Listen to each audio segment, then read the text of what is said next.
الاعتقال الوحشي الذي تعرض له الناشط الحقوقي والنقابي السيد ياسين زايد من طرف الشرطة يوم أمس على مستوى الحاجز الأمني الذي يبعد ب10 كيلومترات شرق عاصمة ورقلة، لا تزال تتوالى بيانات الشجب والتنديد بهذا الاعتقال. أولها البيان المشترك الذي أصدرته كل من الرابطة الجزائرية لحقوق الإنسان واللجنة الوطنية للدفاع عن حقوق البطالين وكذا المرصد الجزائري لحقوق الإنسان.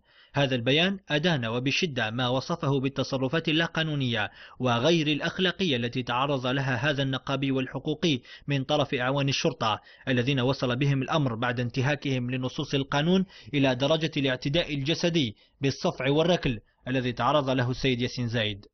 ويضيف البيان أن مثل هذه التصرفات لا تمت لدولة القانون بالصلة، كما يطالب البيان الجهات الرسمية والأمنية وكذا السلطات المحلية بالكشف السريع عن مكان تواجد الناشط ياسين زايد، إضافة إلى مطالبة الجهات القضائية بالتحقيق الدقيق والسريع في حيثيات هذا الحادث الذي اعتبره البيان تعديا صارخا وصريحا على القانون الدستوري بالدرجة الأولى وعلى حقوق الإنسان وعلى حقوق المواطنة التي يتمتع بها هذا الشخص مثله مثل أي مواطن جزائري. هذا وقد أحيل السيد ياسين زايد أمام محكمة ورقلة للمحاكمة يوم الاثنين المقبل بقرار من وكيل الجمهورية لدى محكمة ورقلة، والذي أمر بزجه السجن الاحتياطي.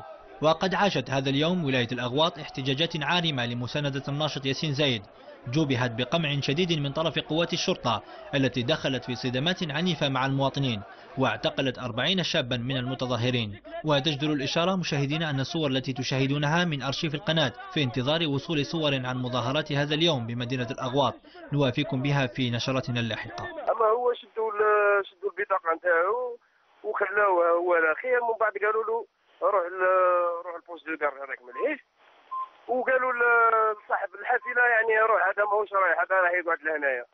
بعد ذلك نزلت انايا من الحافله وقربت جيت البوست دو كار هذاك، نسمع في العياط ونسمع في الحس، جيت نجري انا نشوف واش كاين، نشوفهم رابطين له يديه مدايرين له اليمين من اللور، والشرطي يشدوا منه والشرطي يشدوا مليه، والاخر يتعدى عليه بالصفعات ويسب فيه ويهين فيه. يعني احنا في بلادنا ولفنا هذه التصرفات القمعيه لافراد الشرطه، وزياده على ذلك يعني كل من النائب العام وقاضي التحقيق يعني يقننوا في هذه الاعتداءات هذه. يعني ضحيه يولي متهم وضحيه عنده شاهد يولي متهم، يعني شيء غريب جدا جدا جدا، ولازم له لازم له وقفه كبيره، ولازم يعني الشعب الجزائري والنشطاء الحقوقيين خاصه يعني يفكروا مليح في الحادثه هذه، لانها راح تصرى وراح تتعاود الى سكتنا عليها. نعم.